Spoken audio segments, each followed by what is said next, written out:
Uma crítica que foi feita ao movimento sindical durante todos os anos dos governos do PT, foi exatamente a crítica no sentido de que o movimento sindical amansou, porque, enfim, tínhamos ali um ex-sindicalista presidindo o país e depois ganhando com a indicação da sua sucessora. Depois houve o golpe que derrubou a presidenta Dilma e entramos num período de tamanha recessão e desemprego que ficou muito difícil para o movimento sindical ser ativo no sentido de ser reivindicador dos seus direitos e tudo mais, e perdeu aqui, perdeu ali, perdeu acolá. Como fazer agora com um governo amigo, mas sem deixar de pressioná-lo? Lembrando que o próprio presidente Lula disse que as pessoas têm que reivindicar, que se as pessoas não reclamarem, as coisas não acontecem.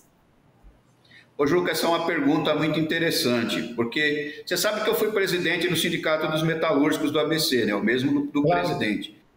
E quando eu assumi o sindicato, a primeira pergunta, na primeira entrevista, né, que eu fiz, o jornalista me perguntou isso. Falou: Sérgio, na década de 70 o sindicato fazia muita greve e tal, depois parou. Quer dizer, o sindicato vai voltar a fazer as greves que fazia na década de 70, né? Então, eu expliquei, né, que a gente fazia greve na década de 70 porque a gente não era recebido pelas empresas, né? Chegava na porta das empresas, quem recebia a gente era a polícia, batia na gente, não atendia a pauta. Então, qual era a única forma de você se manifestar? Era na porta da fábrica, era com greve. Depois, graças à nossa luta, nós passamos a ser respeitados.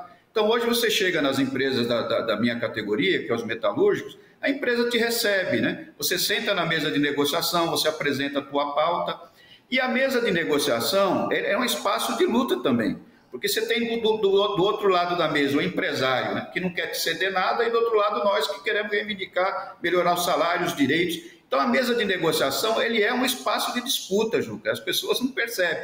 É que como conquistou-se o direito de negociação, a luta mudou de patamar. Ela saiu do portão da fábrica e foi para a mesa de negociação. Então as pessoas precisam compreender também que quando você tem um governo que fica te hostilizando o tempo inteiro, te atacando como foi o governo Bolsonaro, o que você tem que fazer, né? Você tem que resistir, você tem que fazer luta, manifestação. Quando você tem um governo civilizado, que te recebe, né, que é o correto, que é o que nós defendemos, o conflito muda de patamar. Então não foi que o movimento sindical, sabe, abrandou no governo Lula. As disputas passaram para um patamar mais elevado, que é a mesa de negociação. No governo Lula todo mundo negociava, Ju. Você chegava lá em Brasília, você via todos os ministérios, estavam lá os eletricitários negociando, os metalúrgicos, os químicos, os catadores, enfim, né? Então, não é que no governo Lula o movimento sindical abrandou, né? A disputa mudou de patamar, foi para um patamar mais civilizado. Então, agora que a gente tem a oportunidade, no terceiro governo do presidente Lula, o que nós temos que fazer? Avançar nas nossas pautas. Então, o presidente Lula disse que a única razão para ele voltar a ser presidente é fazer muito mais do que ele fez, né? E olha que ele fez muita coisa, né?